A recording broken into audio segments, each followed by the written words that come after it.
Hey everyone, welcome to King's Talk, presented by Cap City Crown. As always, this is your boy Drapes. Just kidding, it's Tony. That always just cracks me up. I'm like, did he seriously just say that? The first time I ever heard that. Is that new? I think I noticed it about like late November, I think. Yeah, it makes sense. Do you think he just like went in the mirror one day and he's like rehearsing it? He's like, yeah, that's it.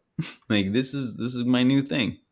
I bet his kid recommended it to him. He seems like the type of guy that'd be like, my kids give really good advice. I'm like, I think you're just trying to be nice.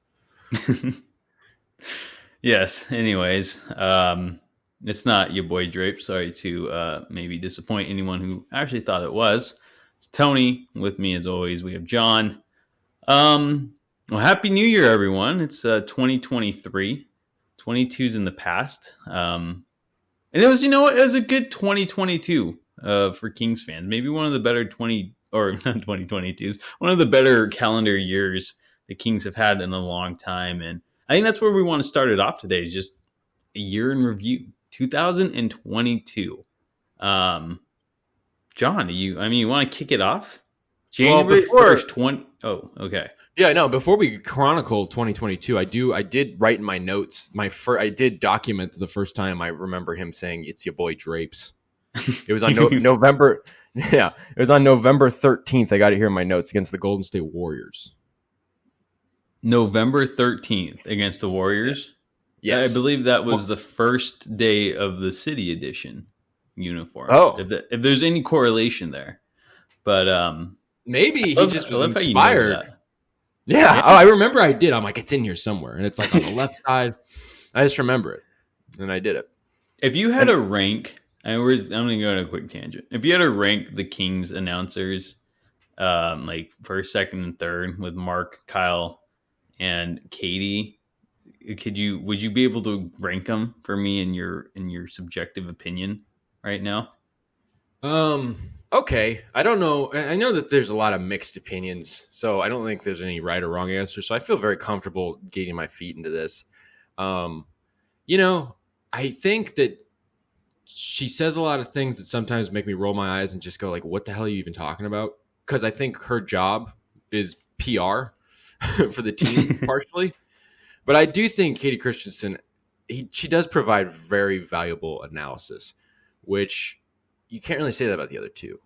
That's fair. That's fair. That's so a good. She slides up. She basically floats to the top there. So she's number one. Katie Christensen. Number one in my heart. Number one in my heart. Katie Christensen, how you doing? I heard it's just Katie Christensen now. Yeah, she dropped that Hunter. I don't know how long ago, but I don't know, man. I don't know. She wasn't Katie. I feel like she was Katie Hunter, and then it was Katie Christensen Hunter, and then so when Katie Christensen, Katie Hunter, Katie Christensen Hunter, and now she's just Katie Christensen again. And it was like in a very maybe like a 2 or 3 year span when all that happened. Maybe even 2 seasons, I swear. But yeah, Katie Christensen's number one in my heart, and I'm now the Katie Christensen Hunter. I'm on the hunt. I'm after you, hungry like the wolf. No, I'm just kidding. Like Duran, Duran, baby. And then number two for me, just because I kind of have an affinity for him, I just kind of think he's kind of. I mean, if we started off the podcast, it's kind of like he's just kind of. It's kind of a funny guy. I don't know, maybe it's not intentional, but I'm not laughing at him. You know what I mean? It's just like he just cracks me up in a weird way. Even though I think he's probably got the least basketball knowledge of the three. Kyle Draper is number two, and then Mark Jones is number three. And Mark Jones is like I get like a lot of people like him, but he's just not for everybody. It's just he's probably the least genuine of the three. I think he's the least genuine, professional. I think he tries a little too hard. Yeah. I think people who think he has a big vocabulary are wrong. His redundancy with word choice drives me nuts. But I'm a literature major, so that's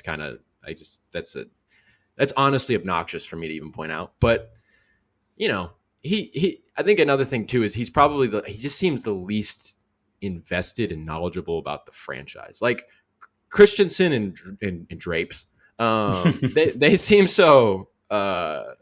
They seem like they're kind of like they're part of this. I don't know. Like Mark Jones has got that ESPN job and all that, and good for him. But I don't know. I feel like it takes away from some of his knowledge of the Kings. Sometimes it feels like I think I saw a tweet. Someone was like, it just doesn't even sound like he knows anything about the Kings. You know, you wouldn't even know that these are the home announcers, that these are the night in and night out announcers. And they're pointing mostly to him. And I don't want to like dog on him too much. I feel like now I'm dogging on him too much. But yeah, I do think he's funny when he starts like I said this earlier a couple weeks ago. I like it when he like whips out some rap lyrics. I'm just like, okay, all right. He just that kind of stuff cracks me up. He's kind of like he's an interesting personality. That makes me laugh every once in a while, but kind of makes me kind of groan a lot and roll my eyes. Yeah, I mean, you know what I would like to see. I would like to see a broadcasting duo of Jones and Drapes. I think because it's either Draper and Christensen or Jones and Christensen. I think Drapes could do that swingman role. I think he could go over and do color commentary. I feel like he would be better at color commentary. I mean, not so much in like the basketball knowledge part, I suppose, but he's not a very good like play-by-play guy. I think Jones would definitely be better at that.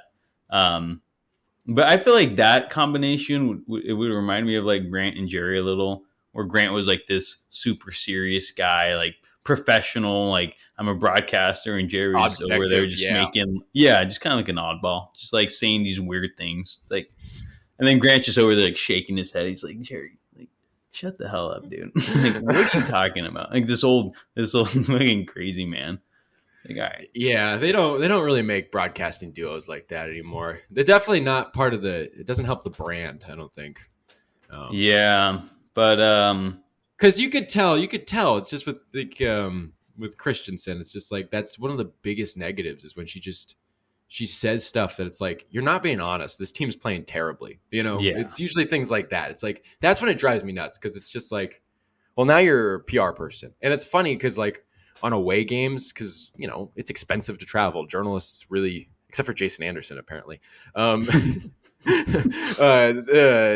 Most of the journalists can't travel on the road, but so you'll have like Katie Christensen sometimes asking questions.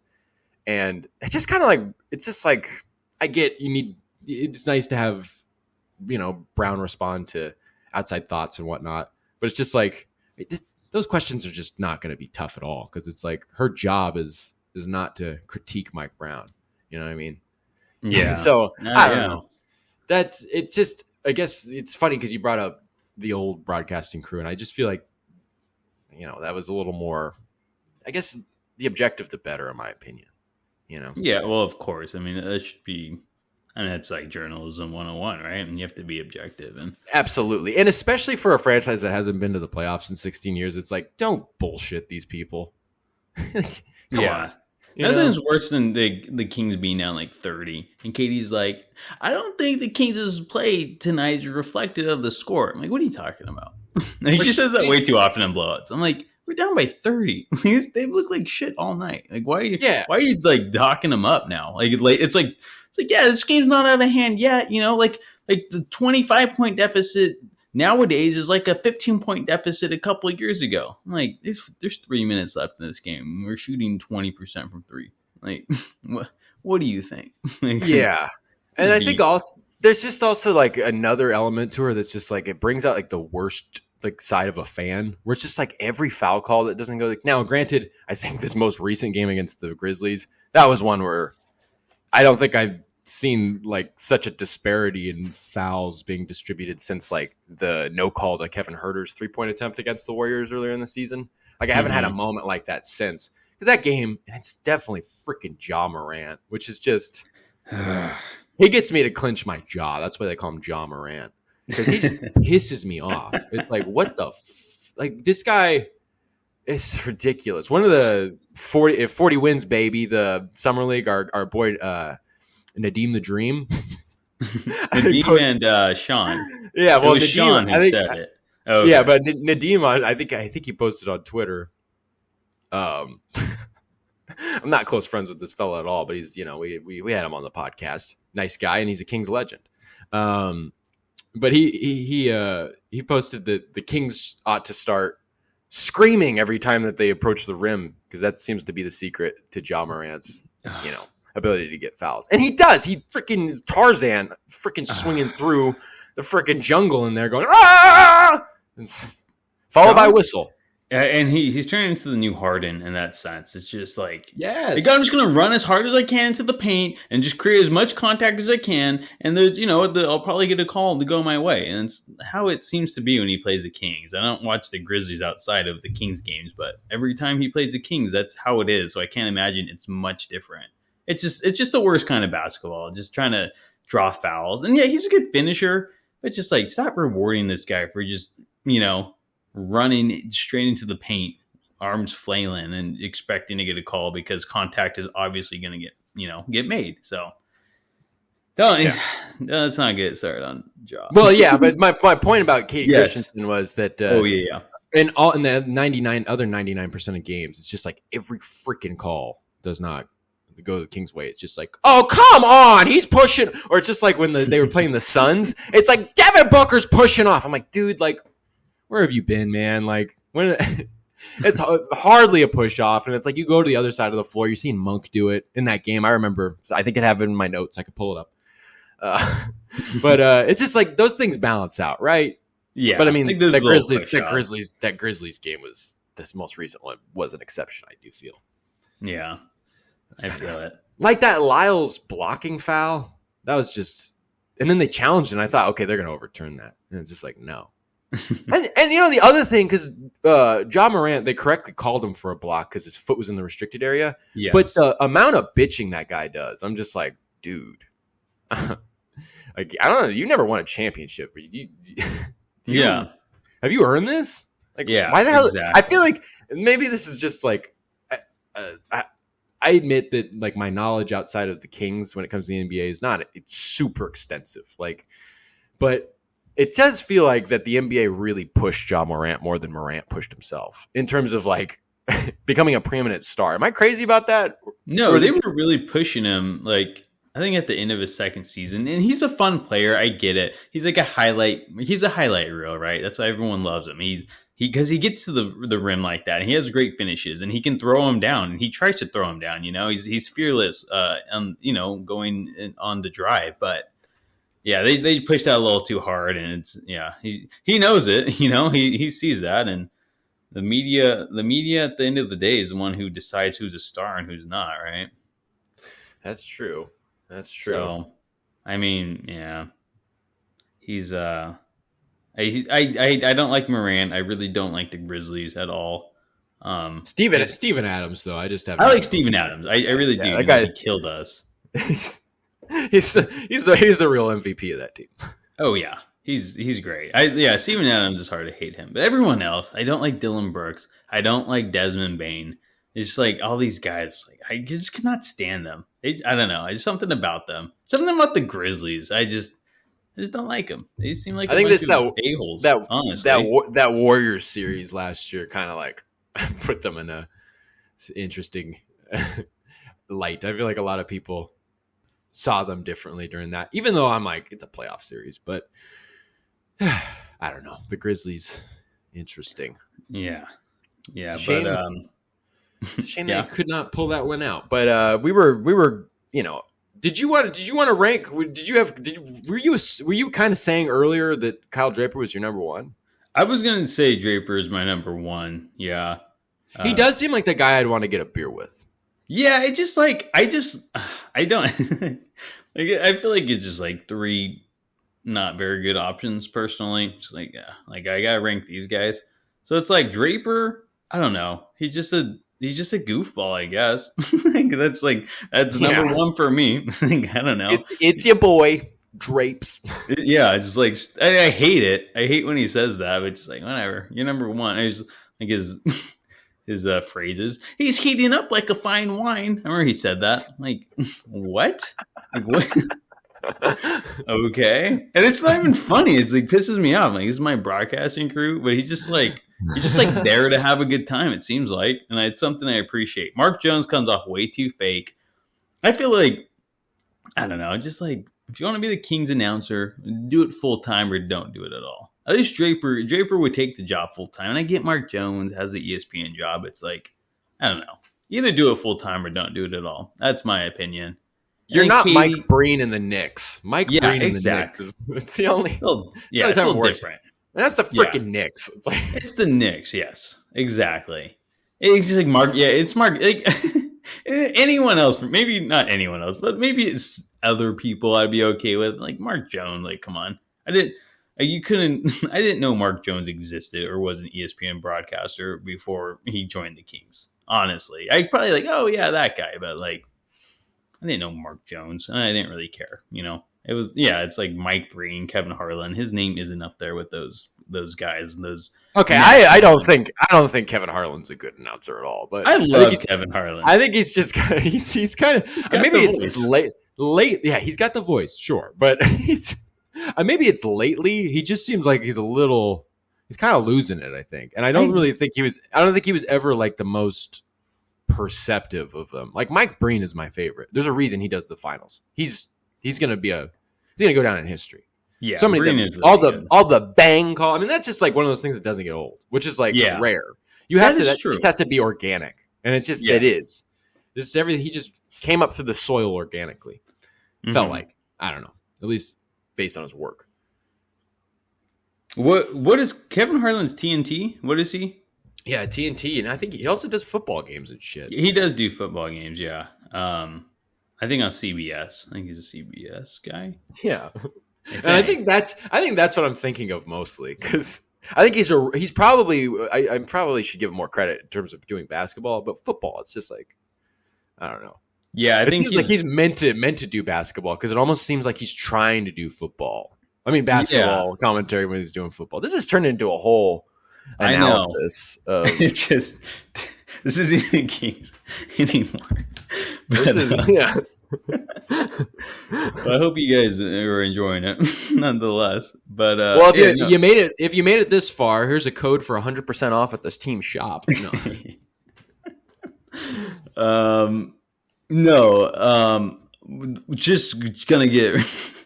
Just gonna get back on track. We got a lot of things on the docket. Let's stick to course here. 2022 in review, Sacramento Kings.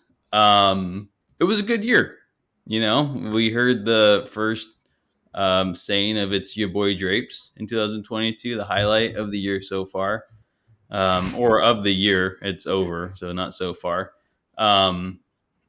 But on a real note, they got Sabonis played, not played. I mean, they've been playing well, and the 2022-3 season, and just had a really good offseason. Got Keegan Murray. John wrote an article about how it was kind of just a Monte McNair highlight reel in 2022. Do you want to go a little into that? Well, yeah, I think it's important to think back to 12 months ago. Tony, what was your on New Year's Eve 2021 going into 2022? What was your thoughts on a team? What was their record then? It was just like it wasn't good. No, they were 15 and 22. Yeah, and just like no hope really. It's like Luke Walton just got fired, and I think they weren't like just nothing had really shifted. I think New Year's Eve was, I think Alvin Gentry had that quote where he's just like, I'm just gonna go home and drink. Right? Didn't he have that quote? He's just like, I'm done with this. Like, I'm gonna go home and I'm gonna go drink. I'm gonna see if I can find that quote somewhere. It might be a second. But it was everything was just looking like, oh my God, Fox, after having a great season the year before, just was looking terrible. And you're like, oh God, and he's first year of that contract extension, like good, or maybe was it? Yeah, it was his first year last year, or I forget. But it was everything was just looking down. Everything was looking terrible. Not a lot of hope, and you were looking for a trade. That was like okay, like the Kings need to choose a direction at this trade deadline. You either tank or you have to make a big move. But there was no direction. They were just in the middle. The Kings forever were just like, we're not good enough to get the first pick, but we're not bad enough to we're not bad enough to get the first pick, or even like a top 3 pick. But we're not good enough to even make the play-in. They made it even easier for the Kings to make it past regular season basketball, and they still couldn't do it. So it was just like year after year. I mean, it was the second or third year with the play-in. It's like the Kings still can't make it there.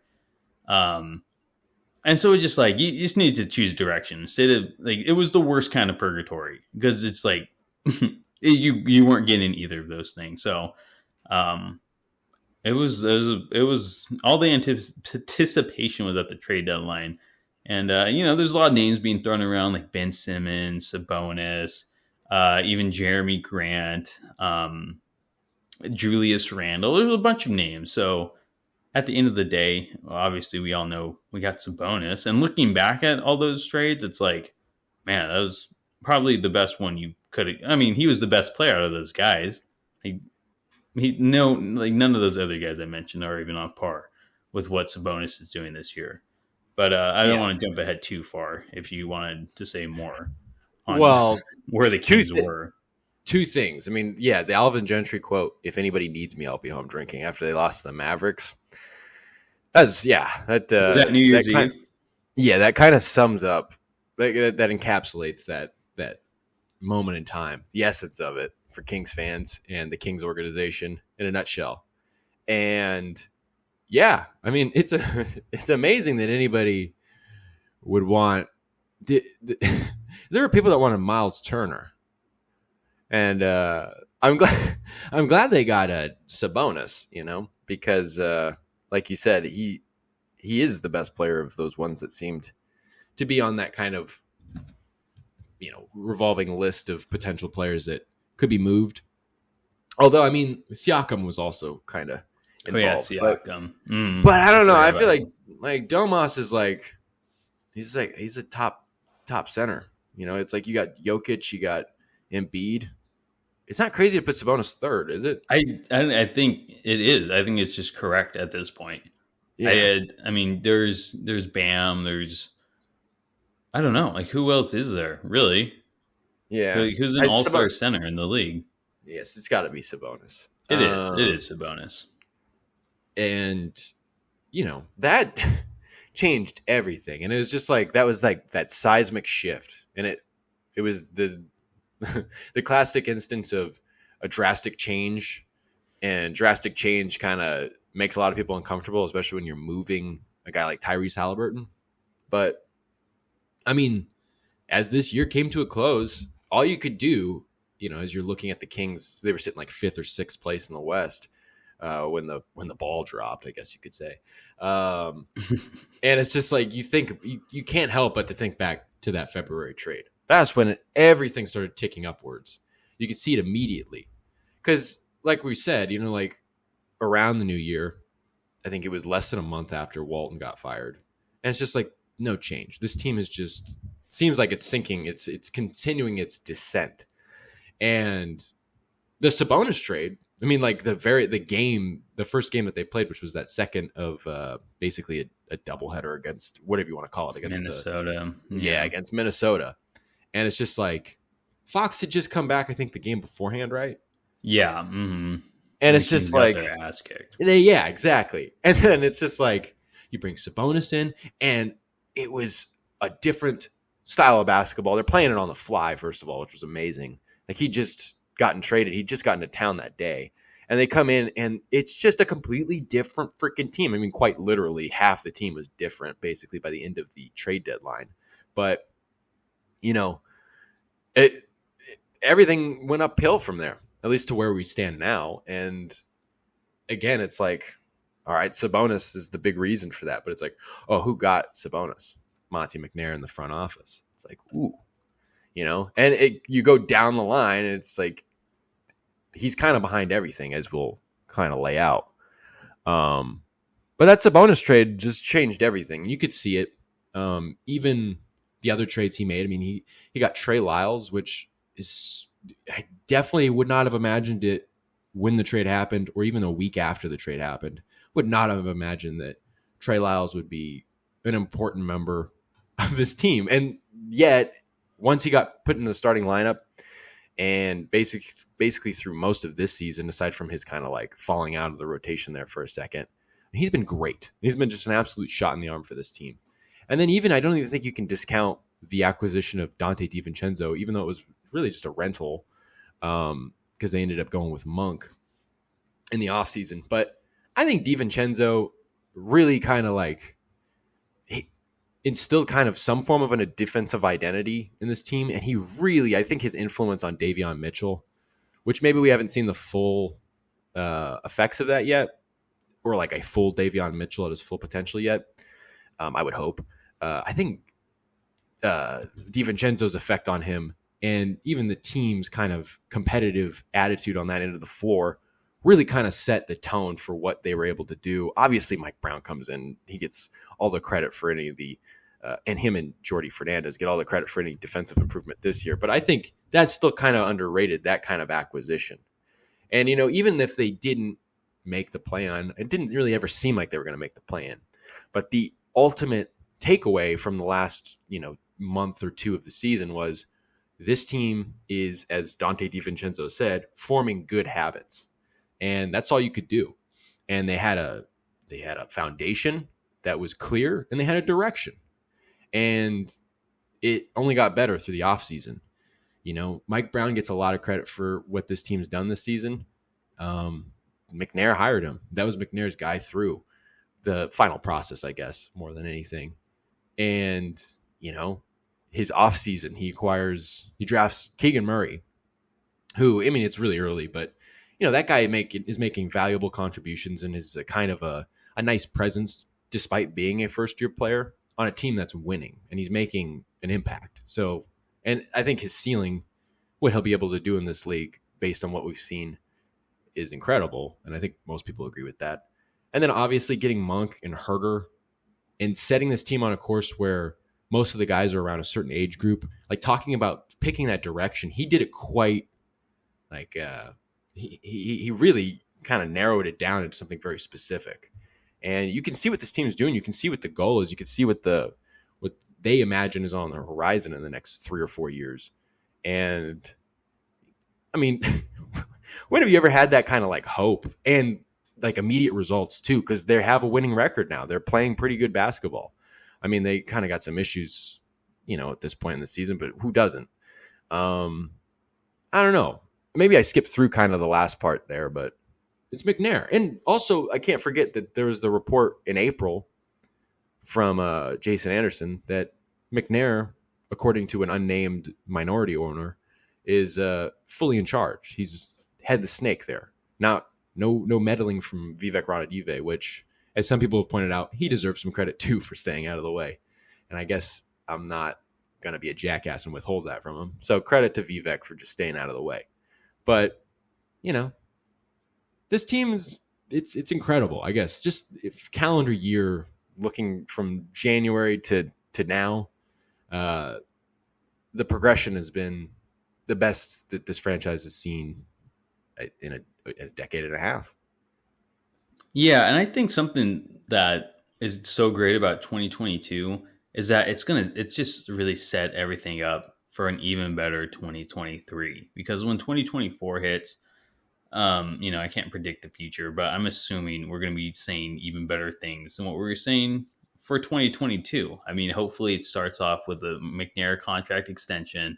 Hopefully we can say they made the playoffs. Hopefully they can say they picked up a couple other pieces, because now the Kings are making themselves, if they continue to play this way, they're putting themselves in a position where free agents would want to come here. And it started with Malik Monk, really. And now the Kings have a winning record, and they got a good tandem in Sabonis and Fox, and a good coach and a good front office. Like, then we're going to be like, okay, well, the Kings picked up these pieces in the offseason to really help them take the next step. And then hopefully at the end of 2023, they're near the top of the West, kind of like they are this year. They're fifth or sixth seed right now. So, and they ended the year in fourth place in the West after the Clippers lost to the the Pacers. So, I mean, when was the last time the Kings ended a calendar year in fourth place? Probably a very long time ago. So, it's been a great 2022. But like I said, everything's setting up for future success, and I think we can, like you said, it's like when was there this much hope, like going forward, and it's just. Yeah, all the credit goes to McNair. He's been awesome. He's orchestrated all of this, and he's just put together such a good unit, such a good team, coaching staff, um, players, just everything. So it's been awesome. 2022 was probably the best calendar year since maybe the playoff days. Really, it's hard to compare. I think So many things went right. I think to translate what Tony's saying that 2022 is the best year for him since the year he first got a girlfriend. Yeah, So it's just, just everything's been going up since then. all right, buddy. Yeah, man, 2022. I mean, there's nothing more to linger on there. We'll have to see what happens in 2023. I mean, if they break a playoff drought, that's quite the leap. Dude, But God, I mean, kind of just don't talking get ahead about, of yourself, but you I'm not can't going help to but get ahead of think about it. myself, Yeah. but I mean, right now the Kings are trending toward playoffs. They have a playoff record, and there is still 3 months left of basketball and some change, but they're trending that way. And kind of just looking back on the past week, that who do we play on Friday? The Jazz. Man, Golden One Center was so fun to listen to. In that Jazz game, they were electric. And when Herter hit that three to really ice that game or to just win it, man, that crowd was electric. I just like that dream, that thought of what's the Golden One Center? Not just in the arena during that first playoff game in Sacramento since 2006. It's just that atmosphere in downtown, in the city. It's gonna be. I just cannot wait. And I'm not jinxing it because I'm not saying they're for sure locked this year, but it definitely seems they're trending in that direction. And it's just something that once it finally comes, it's gonna be so electric and so fun just to be around, and the city's just gonna be beaming. I guess, no pun intended. They're just gonna be lit. I guess. Fucking. Yeah. No pun again. But I don't know. That Jazz game was fun to watch. It was a fun game, and it was just so fun seeing the crowd get into it. And the city deserves it all. And you know what, Monte, making a lot of people's dreams happen. So Yeah, we're good coming way through. to cap off the year. Yeah. But 2023 is here, and 2023 has its own set of challenges. And we were talking about that Memphis game not too long ago. And one of the things that stood out was that aside from Sabonis, really, nobody. It's the whole team. Let's point to them. Nobody even got to 20 points on the game. The highest score for the Kings was De'Aaron Fox at 19. And that's the guy that, aside from, I guess, Steven Adams and the rebounding differential, De'Aaron Fox, people pointed to him is kind of, because this was another game where, Fox goes out there and he's going head to head against Ja Morant. And we've, spoken our mind on Ja Morant. A lot of people have. But the point is, he put up 35 points. And De'Aaron Fox put up 19, only really finding a rhythm kind of later in the third and then later in the fourth. And I've seen this talked about on social media and here and there. And it really popped into my mind when I was watching this game and kind of thinking back at the end of it. It's the idea that does there need to be a change in the rotational situation, the minutes distribution, the framework, I guess, for how subs go through for Fox, because Fox gets taken out of the game 5 or 6 minutes into the first quarter and then comes back in like 4 minutes left and then plays into like the second with the second unit and then comes out for 2 minutes midway through the third to finish out or midway through the second to finish out this, the half. And then it's basically the same thing into the second half. And one of the things that's interesting is, well, for a long time, Fox has often been described as a guy that doesn't take off right away at the beginning of the game, if I'm not mistaken saying that. But, it doesn't help, as people note, especially since you're kind of seeing that in games such as this Grizzlies game. It does not help, or it doesn't seem to help, that he's getting taken out of the game early, and you can see the effects of it because he didn't really get a rhythm until late in the game. Put up I think 7 points each in the second and fourth quarters. And, he didn't do much in the first and second. And it's just, I'm interested to know what your thoughts on that is, because it's been something that's been talked about, but I feel like it's really coming to the forefront. Yeah. That's great. Maybe leave Fox in and take Sabonis out first and let him get into his groove. Because Fox he needs time to get into that rhythm, right? He's more of a layup guy and someone who kind of needs to settle into that jump shot during the game. So might as well just leave him in there longer at the beginning. Maybe pull Sabonis first, just so he has more time to get that jump shot flowing. Because if that jump shot's not hidden, I mean, for him to be effective on that drive, he at least needs to be effective at the mid range.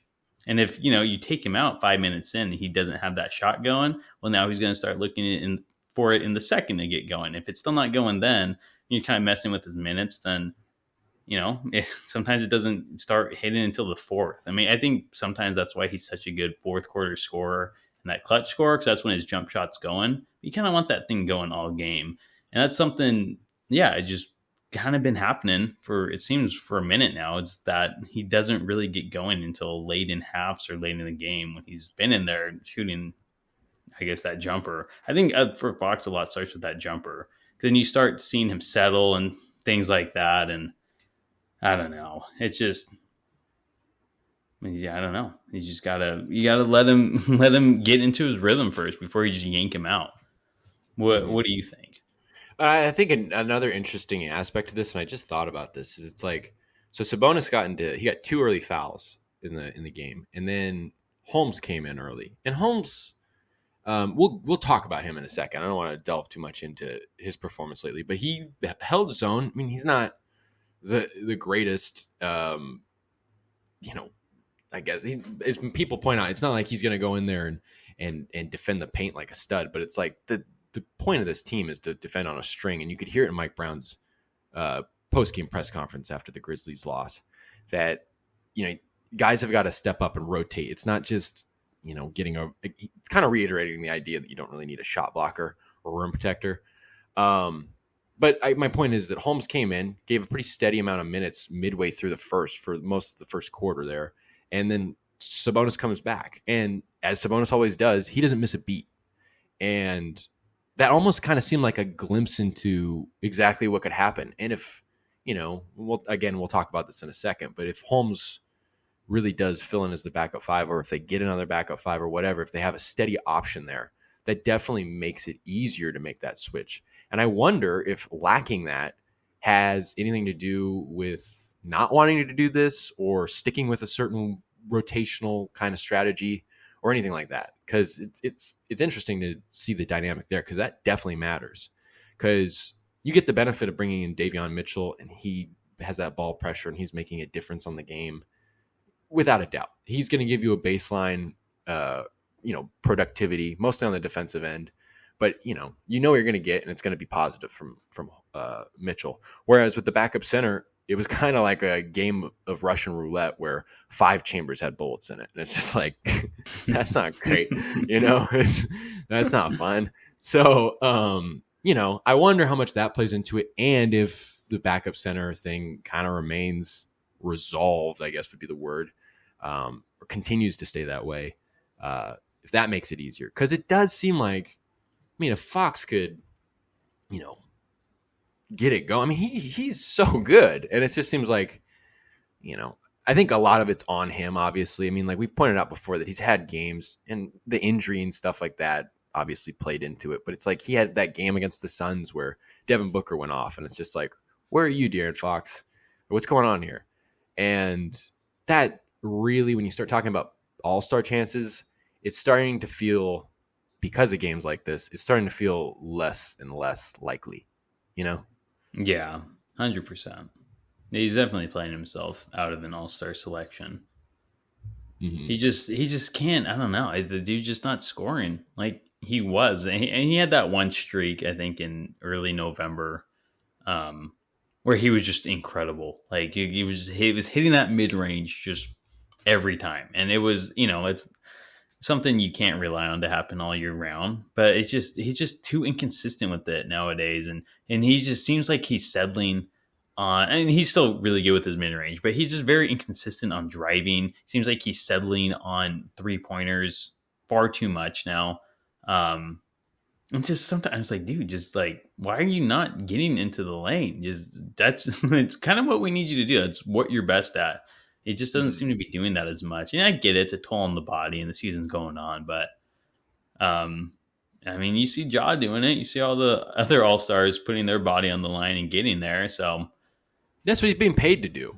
yeah, yeah, exactly. So there And really and, isn't an excuse. and I get, like, I think Fox is still like such a great player. I mean, like, his defense this season, I mean, it's been great. And he does such a good job on that end, and he's doing such a good job in other aspects that, I think in terms of leadership, and then other stuff on the floor, like 3-point shooting and things like that. Everything's kind of like up and away, but it's like, you gotta be the leading scorer on this team. You gotta think that's you, dude. Like, come on. Like, I don't know.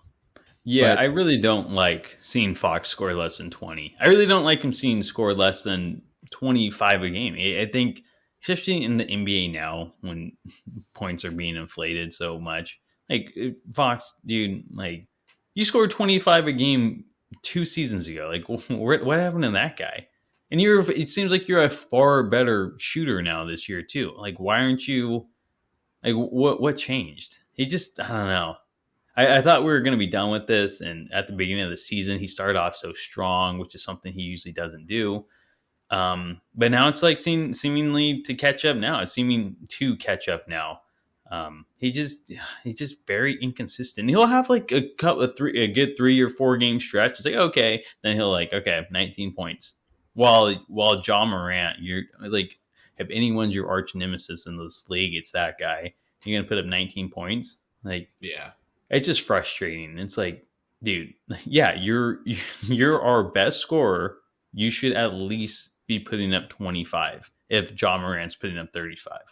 You can't be putting up 19 points. Sabonis is putting up 18, and he's a pass first guy. Like, why are you Right. only putting up 19 and you're a score first? I wonder. You start searching for answers, and it almost feels like things kind of do funnel down to that rotational question. Yeah, they might as well. I mean, they should both be okay in whatever unit they're in. I mean, Sabonis is just a great passer. He'll make anyone around him better. And Fox should be able to score with regardless of whoever's around him. But maybe just leaving Fox in a little longer to get into that groove so he can start hitting down that mid range jumper. Because like I said, that thing becomes very critical late in games, or even just to cut into or build leads or cut into leads or whatever.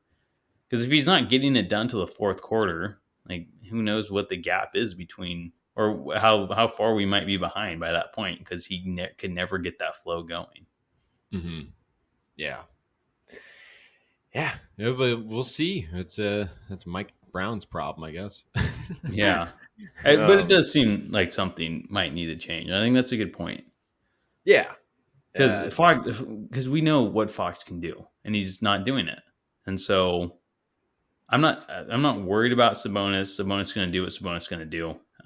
He doesn't have an easier job, but I don't know. Fox, if you're expecting points out of Fox, I think it's a little harder, I guess, really. You want him to go and score 30. It's a little, I don't know. I'm not trying to downplay Sabonis, but Sabonis is already a great passer. It's a great rebounder, and those are important aspects of the game.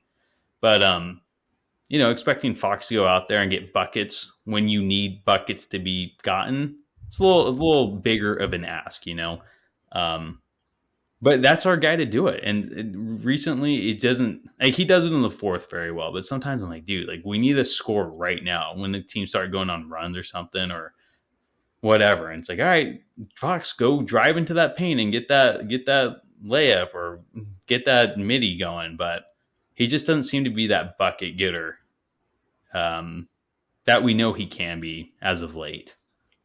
Mm-hmm. Yes, it'll be something interesting. It'll be a nice storyline to keep an eye on here in 2023. I guess kind of thinking about another one that's interesting is the last time we did a podcast, news had just broken about Domas's broken thumb. The news broke about a broken thumb, and Sabonis missed one game, came back, taped it up, just like my thumb should have been taped up when I was a child. And Domas did the exact opposite. He decided not to go with the dramatic thing of getting surgery, and he's gonna play through it because he knows that if he misses 4 to 6 weeks, whatever it is, well, that would really put a big dent in their playoff chances. The Sacramento Kings, that is. As Sabonis said in the Athletic article that kind of broke that reported this, Sabonis said, quote, "It's been a long summer, a lot of expectations. Everyone has put in a lot of work. Missing a large number of games just didn't seem right. If I could play through it, that's something I could at least try," end quote. And he seems to be doing pretty good. However, we noted before we even really knew if he was going to miss time or not, or what the situation was exactly, because he was just listed as questionable when the report came out. We wondered whether or not playing him, how much risk is there in making the injury worse or furthering it? Now, I'm a firm believer that it's thumb injury and he's probably going to play through this no matter what. And nothing was probably going to stop him anyways. But the question still stands, what happens if he gets hurt and now he can't play again this season? I'm not saying that this isn't the right decision, but man, that sure comes up, doesn't it? Despite all the toughness and leadership from him, just thinking about that. I think this injury is a little different, and I'm okay with him playing through it. Maybe I think the biggest reason is that it's his offhand. If this was his left hand thumb, it's like, okay, this is a different conversation. And yeah, it's like, of course, you need both hands in basketball, but man, if his dominant hand's thumb is broken, I think it's just a little different, right? You need that a little more. Domas is mostly a lefty guy when he scores, so that'd be a big deal. And from the reports I've read, it seems like no matter how many times it's going to get hit, it won't make it worse. It's just a pain tolerance thing, which makes me feel a little better about it. It's like, okay, Tomas is just a trooper right now for playing through this, because it hurts, and it's going to hurt even worse if it gets hit, but it's not going to make the injury worse. And then I was also reading some accounts on social media, and again, these aren't credible sources, but I don't know. I don't know why people would lie about having this same type of injury. So this injury, I read a little more into it, is that the ligament in his thumb broke, and it took a little thumb, a little chunk of thumb bone off with it. And so that's the injury. That's why they called it a fractured ligament. And so I was reading people who said that they had the same injury. And it's it hurts. It's, it's uncomfortable. It's a broken ligament with a little piece of bone off. Those who have broke bones know how hard it can be. But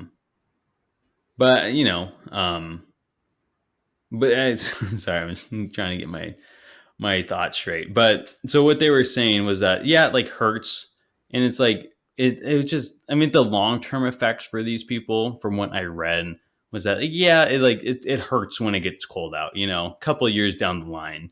So it's just maybe something he's putting himself at risk at is like, I don't know, like he'll feel this down the line in his life, which wouldn't want him to put him through that, but it's not like life or death, or it doesn't seem like this injury can get too much worse if he continued playing on it. It's not like his foot or something. Like again, like if it's a foot injury, it's a little different.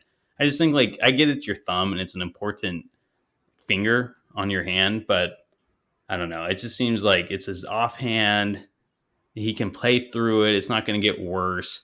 I mean, look how he's playing right now. It doesn't seem to be affecting him at all. So those are my thoughts. I'm okay with it just because I don't think. I mean, it could. I don't know. Maybe it can get. I don't know. The doctors say it can't get worse. So I guess I trust their opinion. Yeah, I mean, I think you're 100% right. I mean, it's just I think the story here is just like this guy's just going to be playing through pain, and he's just freaking warrior. I think it's just this guy's tough as nails, and he's important to this team, and I think that matters so much more than just having him out there. Like, imagine being his teammate. Like, even if you didn't have a doubt in your mind that he'd miss any time, just seeing him actually do it and continue being the leader that he is, it just, I don't know. There's no way to convince me that this guy's not an elite generational basketball player. Like, this guy's so good. It's just in every facet of what he brings to a team, on and off the floor, in the locker room, out of the locker room, all these things. Again, like, freaking shout out to Monty McNair for getting this guy, Yeah, honestly. Seriously. And I don't know. I feel like this was just an excuse to kind of just be like, man, this guy's awesome.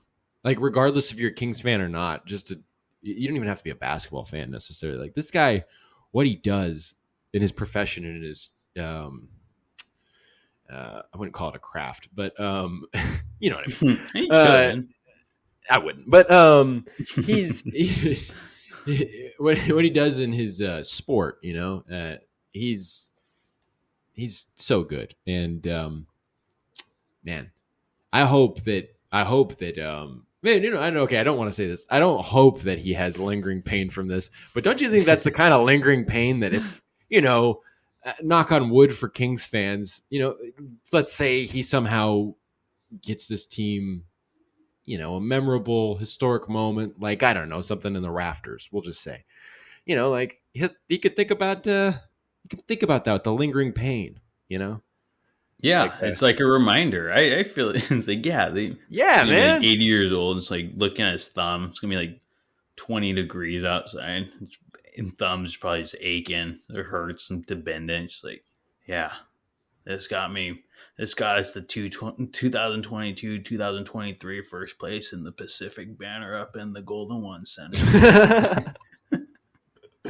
Totally worth it. Yeah, highlight of my life. Now get my pain meds. Yeah, exactly. That's kind of funny. I like that. Just a reminder. And I know, like, and these were, like I said, like, lingering injuries. But these people that I was reading on social media, they're like, yeah, we also didn't have, world-class doctors. I was going to the Kaiser in South Sac. So it's like, okay, like, true. It is a lot different, the medical care he's getting.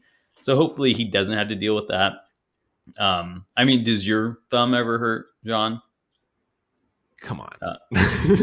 I had a wrist injury maybe 5-6 years ago. When it gets cold out, like, yeah, it hurts, and it's kind of like a pain because it's like, you don't. It's like, I don't know. It's like something you take for granted, right? It's like, it's kind of like when your nose isn't stuffy and it gets all like clogged and everything. You're like, yeah, remember those days I could just breathe normally through my nostrils? It's kind of like that. Just like when that wrist starts hurting, or when Domas' thumb starts hurting, it's just kind of like it's an inconvenience, and it's just uncomfortable. But you hear that, Domas? Just sit out for the rest of the year. Come on, think about your future self. Yeah, dude, come on. But no, it's throw in the towel, baby.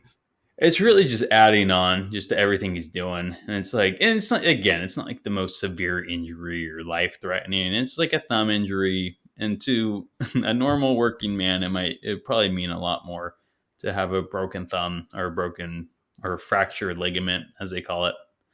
But, yeah, he's awesome for playing through it. And that first game he came back, put up 30 and 12 or something with 8 assists against Jokic, against the 2-time MVP. So in a win over the Nuggets on top of all of it. So he's then goes 12 for 12 from the field against it was that game. Oh my God. No, that was against the Jazz. Yeah. Yeah.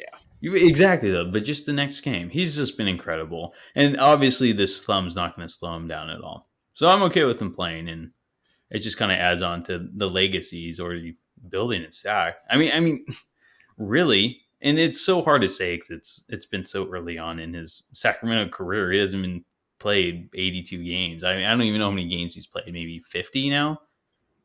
Probably less than 60. I think it's 50 on the nose, isn't it? Because they played 35. Well, did he miss a game? He missed one game this year, so it's around there, 40 to 50. Yeah, and I mean, the things he's doing for Sacramento so far, while they're winning games, I mean, you can start putting him up there with all-time Sacramento greats, honestly, just because the list isn't that extensive. Didn't he get to the 25-5, like, or 20-10-5? I can't remember. 2025, I believe. The one that was the thing, and then Chris Webber had the same number, but in like 400 games, and Domas did it in like 40. Exactly. It's incredible, and he's just like I said, one of the best players that has ever been in Sacramento. And like we had Rondo, and he led the league in assists, but like what were the Kings doing that year, right? But this guy's actually putting results in the standings, and you can honestly say he's gonna. I mean, if he stays here long term, he's gonna be. Hopefully one day he's gonna be competing with Weber. He's that good. It's incredible. Yeah.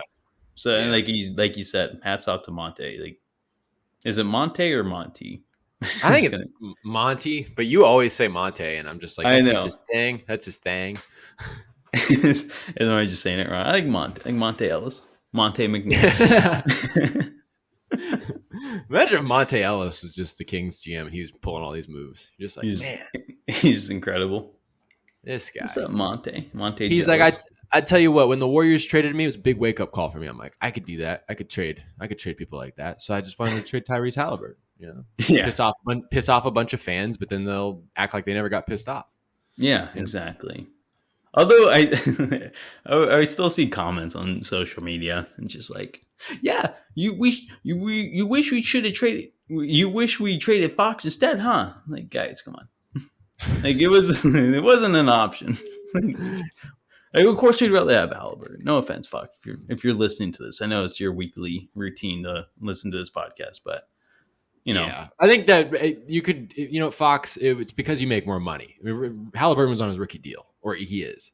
So it's a little cheaper. And might be a starting all-star this year in the East. But, that's another reason, I guess, another topic. But De'Aaron Fox like, yeah, but he didn't have a bruised foot. Yeah, exactly. And Tyrese's defense, he's doing it with Buddy Hield on his team, which is probably tough.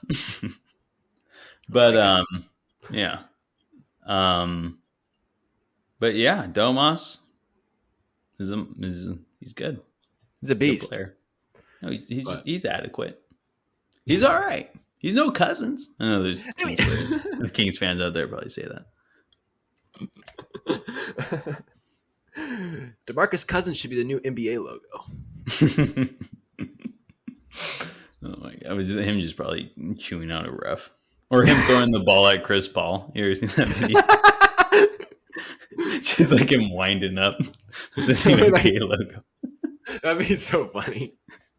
With Chris Paul like cowering over. Like, ah! Yeah. Is that legal? I'm sorry to go on another tangent. I don't think he got like called for a tech or anything. Just, like hit off Paul and went out of bounds, and the Kings got the ball back, just like chucking at him. She was pissed. I'm like, this is just like, all right. It's probably the official's discretion, but I don't know. Just They're like, all probably, right. they're probably like DeMarcus always brings that kind of fire, so like whatever. Yeah. That's just a classic NBA moment, really. Checking it. Chris Paul, I hate Chris Paul, but it's another discussion. Just we can go into so many just off topics and just go down that rabbit hole, but we'll try to keep it Kings related the best we can. But Yeah, so we don't go down these rabbit holes where we're halfway knowledgeable about the topic. Yeah, exactly. But what else we got? We got more? Well, yeah, oh yeah. Okay. Ava Domas, seemed like for the last couple of weeks, topic of conversation has been the backup center, Sabonis' backup, and over the last 4 or 5 games, Richaun Holmes looks pretty good, and in terms of where he was when he first had the backup center job, he was like low energy, not super active on the floor, and his defense was just horrible. He would just foul. He had no timing. He had no fundamentals. Instead of going straight up and defending vertically, he'd just get caught defending with his hands, getting whistles blown on him. And now he's playing with energy. He's providing good energy with the second unit, and he's defending the inside fundamentally. I would say he's defending the inside with sound fundamentals in that he is going straight up and not getting called for so many fouls. There's just countless examples. It seems like there's 2 or 3 examples from each of these last 3 or 4 games where he's kind of had nice moments where it's like, okay, the lessons of Mike Brown and Jordy Fernandez are getting through to him. Now, he's not obviously Domantas Sabonis on the offensive end, but who is? And when we were talking about Richaun Holmes being a backup center, we were talking about that energy being a factor and the amount of intense dunks that he's had too. I don't think he had any in Memphis, maybe not even in the Utah game. Well, I think he did. But in those 2 Denver games, he was roaring, He had a couple of big slams, I think, in those games. And I don't know. It's kind of what you're starting to see him look more and more like what we'd imagined. And it's such a stark contrast from where he was at the beginning of the season. It's kind of nice, No, he just seems like he cares again, really. And I think he said after one of the games that didn't he say there was like personal issues that he was trying to work through, or like some reason why he had the same energy. So it was interesting because it was that game where Sabonis sat out and Alex Len started, and Holmes played really well. Len played pretty well given his time out there on the floor, but Holmes, I think, was the better of the 2 centers in that game. And it seemed to me, and maybe to others, I think too, that it's like, okay, this guy is getting a chance.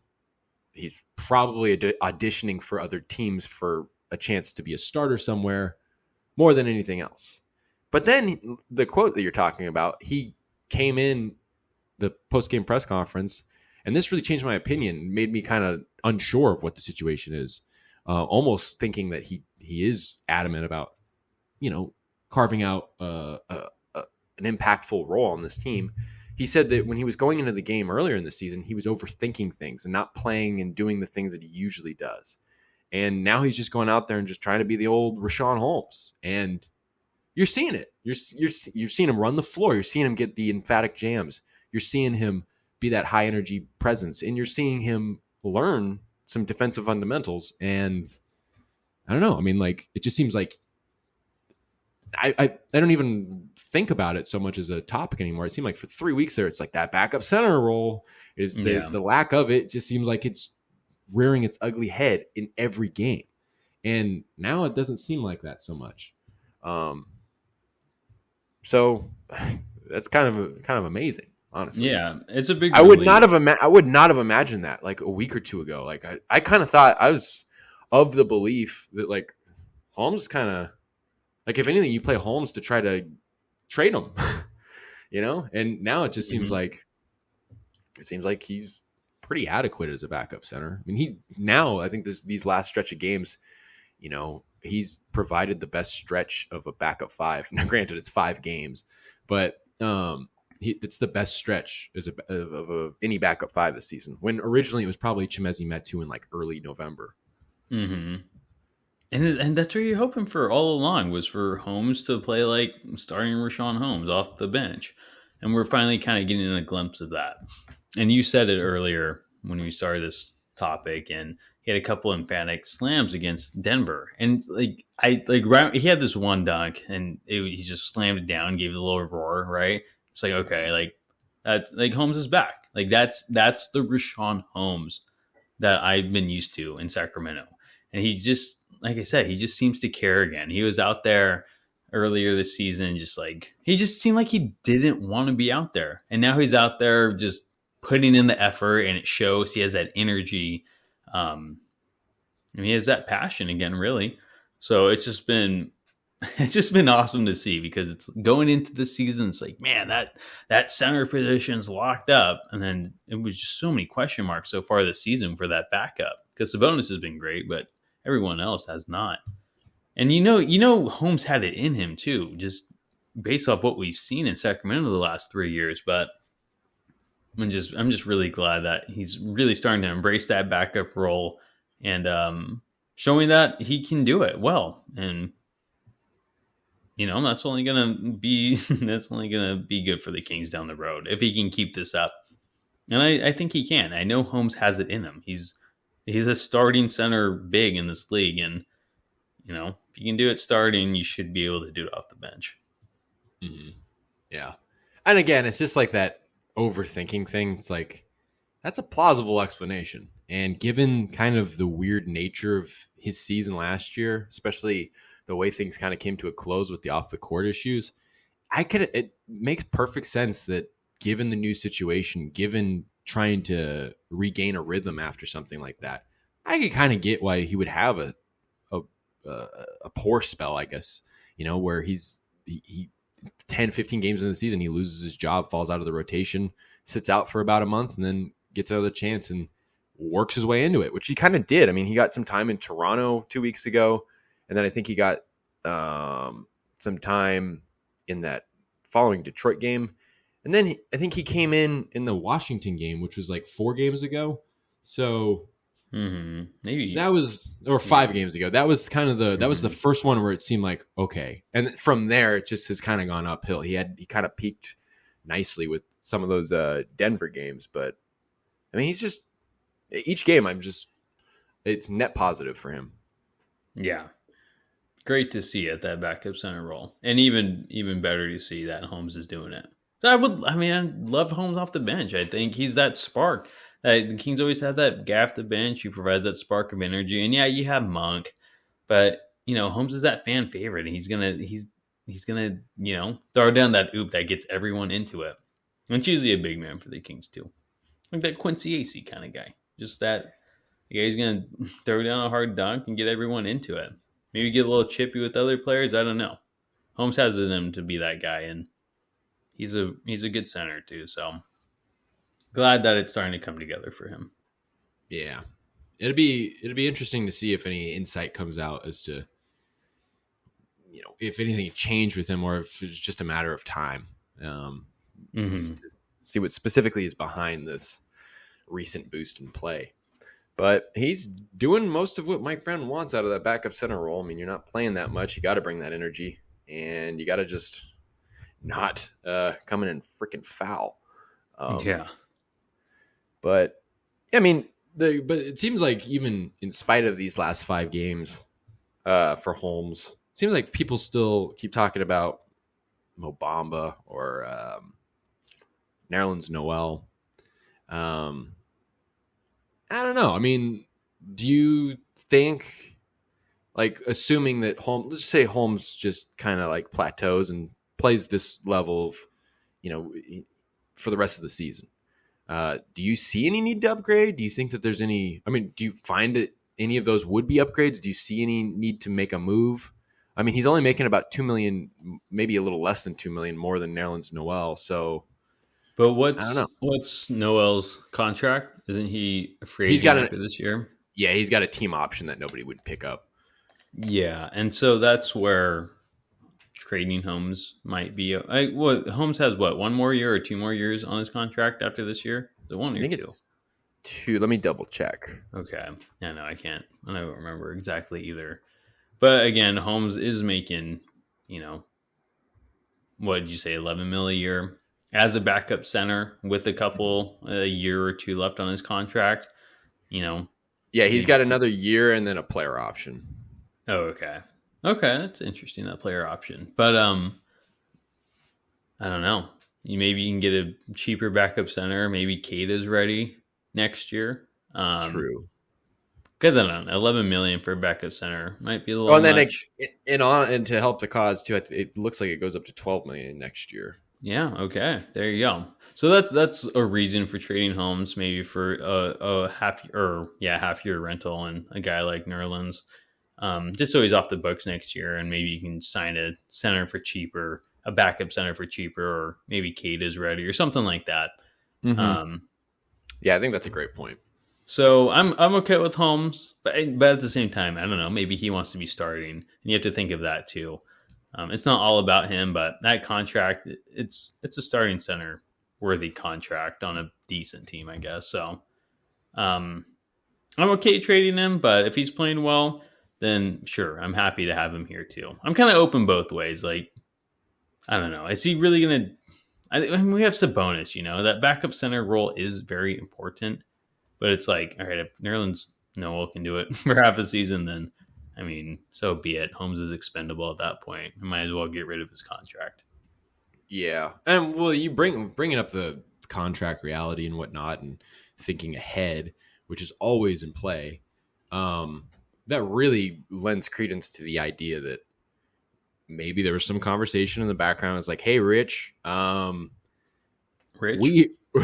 What do you want Not to call him? Sean? What's up, Sean? That's what they call him in the G1 at the facilities. He's got all these names for things that nobody uses. It's Sean Holmes, dude. You don't know who Sean Holmes? You're a Kings fan. You don't know Sean Holmes? You don't know Sean? I mean Sean Holmes, just Sean. Come on, Sean. Dude, you know Sean? Dude. But I imagine this almost just kind of speculating here. This kind of makes the idea that like someone was like, "Hey, so we want to move you, but nobody wants you. So why don't you just pretend like you're playing for play for a starting job by playing as a good backup for a couple weeks, maybe a month, and then we'll trade you." Because it'll benefit both sides. Because it would, as we're explaining here, or as you're explaining, with the contract situation and the obvious idea that Holmes probably would want to start, that it becomes mutually beneficial. That if you start playing well, that benefits the both of us. Which was the point I was also making when I initially thought that he was trying out for other teams. But with the actual figures in mind for the contract and the reality next season, it makes a lot of sense. So, as long as it's not Mo Bamba, I think that's a good move. Yeah. It's interesting. It's that account, forget the name, but it's the same account that I cited on the recap of the Memphis game for the Fox rotational talk. I really like that account because he makes a lot of good points. But, man, he's Mo Bamba all the way. And I'm like, Magnus Savage? Yeah. And I'm like, I don't agree with that. I don't think that's the guy. But what do I know? Yeah, I don't know. It'd be interesting to see. It seems like if they can trade, they will. But it could be one of those. But they're not going to send him away for nothing because Holmes is a valuable player. As a fifth man or as a backup 5, off the bench for that center position, it's an important position. If he can do it well, then might as well keep him. Like you'd rather have that than just trade away his contract just because it's a little expensive. Because yeah, Metu did well for a second, but obviously that wasn't going to last too long. So if Holmes has the ability to do that for a longer stretch, so you'd rather have him, but exactly, just it has just to be the right deal. just on. I was just thinking about this. Just on Metu. Imagine if Metu had to go in there against DeAndre Jordan. Dude, you just got destroyed. You did nothing. Yeah, Just undersized. He was never even a 5 in Sacramento until that's why I liked over. I liked the garbage time lineup the other night or against Memphis for the last minute and a half of the game. Delhi, TD, Akpala, Metu, and Len. I'm like, this is a team that could win 15 games. this is like imagine that team and Terrence Davis is like a 25 a game guy. He could be on that team, yeah. Akpala just getting 35 minutes a game, all defensive team. He's like 1-3-3 is his averages. It's like a Tony Snell. Yeah, exactly. Total Tony Snell. Metu, the second highest scorer on the team. 12 points. Yeah. Takes 7 attempts from 3, shooting 20%. Hey, that was reality last year. Hey, man. Hey. I liked it, though, just in Metu's garbage time. He had a nice moment. I think he had like a little like turnaround spin finish or something in the post with like 40 seconds left. Put a little note of that, and I was like, that'll go in his highlight reel at the end of the year. I'll give you props. I was not paying attention at that point in the game. It's like once Steven Adams got like 2 offensive rebounds and that's in the same possession, I was like, all right, I'm done with this. This is hard to watch. That's when I start like hitting stuff, punching the couch. Like, all right. Yeah, I was giving you an insight. Yeah, Tony's not allowed to. He's not allowed to have pets anymore. That is not true. For any of those who think that he's being honest, I gotta save face. But Right. it was yeah. It was a rough game against Memphis, but yeah, Richaun Holmes. Richaun. Richie H. Sean H. Sean H. Sean H. Sean.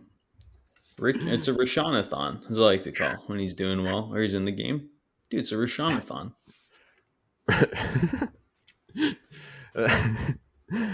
Yeah. Is that all the topics we have? Pretty much. I mean, the Kings just on the Kings, they have, this season they're 10-3 versus teams that are below 500. This is an important stretch of 15 games coming up because 13 of their next 15 teams, as it stands now, have losing records, and that means the Kings in their next 15. Well, you should win like 11, 12 games, right? You would hope, but the way they played the Wizards and the Hornets make me question that. Yeah. It'll be interesting. But you're right. It's an important stretch. You said in the next 15, how many are below 500? 13. But I mean, that's including Utah and Atlanta. I mean, it's like those borderline teams that might change by the time you play them. Yeah, they're still like you. I wouldn't be surprised. Like, I was surprised that Atlanta had a lose. They're like 16 and 18, I think. So they're like near there, and then I think Utah's 1 game below. So it's like you could easily classify those teams as, I mean, if they are at 500 against teams that are 500 or better, the Kings are 9-13. So, it's a fine line with those teams, I guess is what I'm saying. Well, as a winning team, especially where the Kings are, they're not championship level contenders yet. Sorry for those who think they What? are. But this is where you have to start establishing yourself as a winning team. That's what made those losses to Charlotte and Washington so frustrating, because those are teams the Kings should be winning against. And so, you want to beat those above 500 teams to show like you're the best of the best. But again, the Kings aren't quite there yet, and they can hang with them. But if you're even going to try to be like a 6 seed in the West, you got to start beating those under 500 teams or those the Houston Rockets of the league and teams like that. And yeah, it is an important stretch because the Kings on this homestand should have gone 4-2 at least, and they ended 3-3. A little frustrating, but they have the opportunity to make it back up with a bunch of in quotes easy games ahead. They need to win these games and prove to the league like, okay, like the Kings, like they're a good team in this league, regardless of who they're beating. At least they're winning the ones they need to win, and that's important in itself. Yeah, but you mentioned Houston there, and we'll play them. The Kings will play them twice, and one of those was supposed to be on ESPN. Yeah, got moved. Because who didn't want to watch the Kings versus the Rockets? It seemed like a mistake from the beginning because when the schedule came out and I saw that, I'm like, because that was before they gave them the Nets game. That was the only nationally televised one. Yeah, I thought they had one more. Well, don't they have a Magic game? Do they? Are they? I think they have a Magic game. Well, now I'm looking. Maybe I'm crazy. I swear there's like the Magic. I'm like, okay, like that makes sense. Murray versus Banchero. But maybe I'm just 100% wrong. Yeah, I think so. I mean, just the NBA TV games, which that's not national TV. No, those don't count. Okay, yeah, that did seem like a mistake. Maybe I was thinking Jabari Smith Jr. I'm like, okay, Smith Jr. versus Keegan, 3 versus 4. But no, what's Jabari Smith? What's Jabari Smith doing? I feel like he's the least talked about. Yeah, I have no idea. Let me look. Jabari Smith Jr. Let's go. But good old basketball reference. But Kings fans don't get down because the Kings are going to be. The balance will shift back into their favor. They're going to get another nationally televised game down the line, I'm sure. I mean, like, I don't know what ESPN games have Wednesdays. Looking at March 29th in Portland, that could probably be a pretty pivotal game for playoff standings, Western Conference situations. That's on a Wednesday. I mean, there'll be other options. Considering, barring disaster, this team should be competing all the way down the line. So it'll come back their way. Nobody wanted, let's be honest, nobody wanted to watch. Yeah. The Kings just rout the Rockets on ESPN. Hey, give us a good game, right?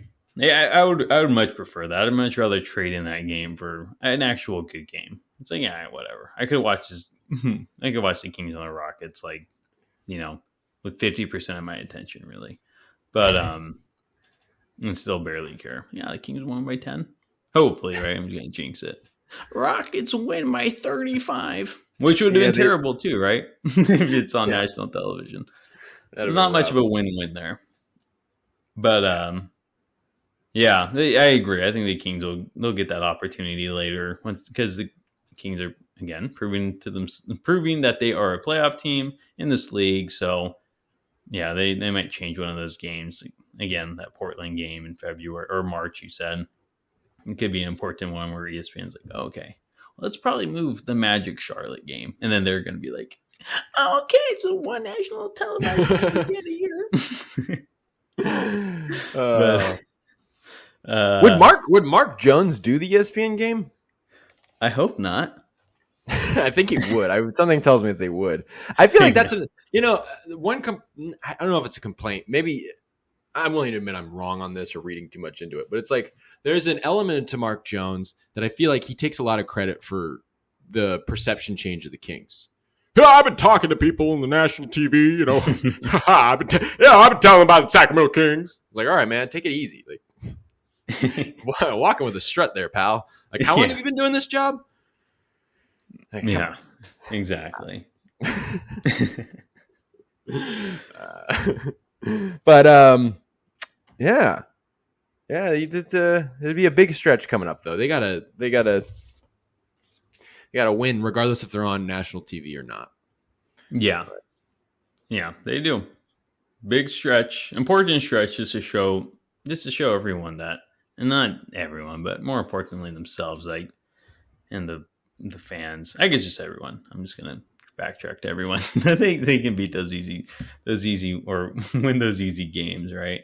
It's just important. I already said it. I'm not gonna repeat myself. Important stretch. Need to win a handful. They need to have a winning record at the end of these 15 games. Yeah, but back-to-back time, Utah, Atlanta, which is a weird one. Go from Utah back home to play Atlanta. Yeah, that'll be fun. Utah's that first Utah game was really fun. That would have been a good one for national TV. I know that was a very fun game. Yeah, so that'll be interesting to see what they do against them again, and then a second of a back-to-back again against Atlanta. And Kevin Huerter can't get adequate rest before he plays his former team. I know, but poor guy. Hopefully he comes in with the chip. He's shooting really well. He's over the last 7 or 8 games. He's shooting like over 43%, I think. Yeah, he's back. He's got that stroke back, so that's. And when the Kings shoot over 35% from 3, they generally win. I think 36, something like that. It's probably with most teams, but still, Kevin Huerter starts with him, right? Yeah, shoot over 35 from 3. He'd better have 3 threes that game. Yeah. So, yeah. So, no, it's been a tough stretch. Like 6 games in 9 days. Like back-to-back 3 and 4 nights. So you had Denver, 2 Denvers, and the Jazz. Yeah. And you're going to have Grizzlies and then Utah and Atlanta. There's a lot of games, so hopefully the Kings don't get too tired. But they'll have 2 days off there, and this is what happens when you get 3 days off for Christmas, basically. Yeah, that's very true. You pay Suck for it up later. Suck it up. But yeah, let's see what they do. Jazz probably want revenge. It's pretty soon after too, so probably look for revenge on their home floor. Atlanta, maybe the Kings will look for revenge against what Atlanta did earlier. Kevin Huerter want to show up at home against his former team, and he's like recently liked a tweet where Kendrick Perkins was like, "Yeah, what the hell is Atlanta doing trading Kevin Huerter for? Like, do they not realize like his value?" So yeah, and then DeJounte Murray's not doing very well there. Yeah. So it might be a big Kevin Huerter game. He's the guy to watch. Obviously, it's the former team, but even more so for grudge, possibly, right? For an eruption from him in that game. So bring the fire. Playing well. The fire. Yeah. Red Velvet. The Red Dog, Canine, as everybody's calling him Canine. It's kind of funny. He should be called Clifford, Big Red Dog. Clifford, I like that. Clifford! Cliff. Here we go again, referring to him as a name that nobody's... Wait, why are you calling him Cliff? Well, we call him Clifford, right? Because he's a canine, right? And he's a redhead, so he's a red dog. So we call him Clifford, but we call him Cliff for short. It's like, why do you do any of that? Exactly. Seems like it's more confusing. Like, you just don't understand. These will catch on one day. And you know what? Just, you can credit back to King's Talk. Absolutely. So, yeah. We're trend starters. We're not followers. We started the beam. Light the beam. Oh, hope you guys enjoyed that commercial as much as we did. But I don't want to get into that. Nope. We're never gonna touch it. But okay. I think that's officially all we have for today. Am I right this time? Yeah. Happy New Year, everybody. Happy New Year. I hope you enjoyed the podcast, and hopefully the Kings win tonight against the Utah Jazz. This is Tony and John signing off. John, wrap it up if you need to. Well, if the Kings don't beat the Jazz, I'm sure they won't be too jazzed about that. There we go. All right, turn it off. All right. Tony and John, thank you for tuning in. Turn it off.